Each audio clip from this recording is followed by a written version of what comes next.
Sebuah rekaman ramai dibicarakan warganet di media sosial Telegram pada Sabtu 18 Mei 2024. Dalam rekaman tersebut memperlihatkan situasi menegangkan yang dialami oleh sekelompok prajurit angkatan bersenjata Ukraina.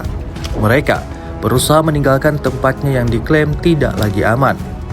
Di tengah perjalanannya, mereka selalu dihantui oleh suara-suara serangan yang sekiranya nyaris jatuh di sekitar mereka berjalan. Tampak tentara dengan badge berwarna hijau itu terus fokus melarikan diri mencari tempat pelindungan yang aman. Tidak diketahui pasti seperti apa kondisi mereka selanjutnya. Video ini viral dan menuai beragam komentar dari warganet.